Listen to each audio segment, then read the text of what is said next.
Hello guys, তোমরা সবাই কেমন আছো? আশা করি সকলেই ভালো আছো। এই বাইকটা মডিফাই করতে কি কি লাগছে এবং কত টাকা লাগছে তোমরা সবাই কিন্তু কমেন্ট করে মাথা খেয়ে দিছো। এই বাইকটার নাম কিন্তু সুজুকি বাইক। শুধু তাই নয়, এটার কাজ করতে কিন্তু 7 দিন টাইম লেগে গেছে। অবাক হওয়ার কিছু নাই, এটাই সত্যি। চলো ভিডিওটা শুরু করা যাক। তাই চলে আসলাম পাবনার সেই বিখ্যাত বাইক পার্লারে। আমার বাইকটা খোলাখুলির কিন্তু কাজ শুরু করে দিছে, এখানে দেখতেই পাচ্ছো।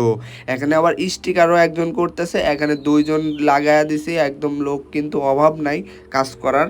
এখানে কিন্তু আমার বাইকটা কিন্তু অনেকজন লাগে কাজ করবে, কারণ আমার বাইকটা অনেক কিছুই লাগাচ্ছি, দেখতেই পাচ্ছ। ফগ লাইট আছে এবং অনেক কিছুই রয়েছে এখানে। অনেকেই কিন্তু বলছো ভাই এই কুইক থ্রোটলের কাজ কি, আমি নিজেও জানি না ভাই এই কুইক থ্রোটলের কাজ কি, কিন্তু পিক আপ নাই দিতেই কিন্তু রকেটের গতিতে চলে যায়। এদিকে আমার ফগ লাইটটা লাগানোর কাজটা শেষ এবং চেক করতেছে। এদিকে আমার বাইকটা সৌন্দর্য আনার জন্য যা যা করা লাগে আমার ভাইটা করে দিবে। এখানে হেডলাইটটা একদম ব্ল্যাক করে দেবো আর আমার বাইকটা কিন্তু আজকের মতো কমপ্লিট হয়ে গেছে। শুধু কি তাই, গাড়িটা সৌন্দর্য আনতে অনেক কাজ বাকি রয়েছে। দুইটা টায়ার আমি খুলে নিয়ে যাব এবং এই রিংগুলা কালার করে নিব হোয়াইট কালার। এটা খুবই খুবই বেস্ট কালার, আমার খুবই ভালো লাগে।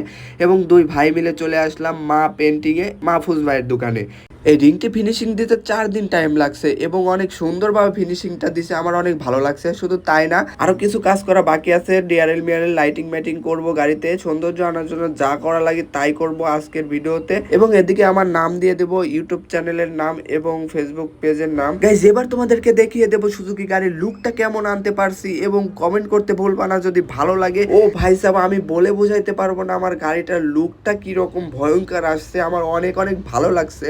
তোমাদের কিরকম লাগছে জানি না, কিন্তু বাংলাদেশের মধ্যে 1 নাম্বার সুজুকি গাড়ি আমি লুকটা করছি কি, এরকম লুক মনে হয় না কেউ করছে। এরকম মডিফাই করবা, অনেক ভালো লাগবে। এবং তোমাদের কাছে কেমন লাগছে অবশ্যই কমেন্ট করতে বলবা না। আজকের ভিডিওটা কিন্তু এখানেই ছিল। আল্লাহ হাফেজ।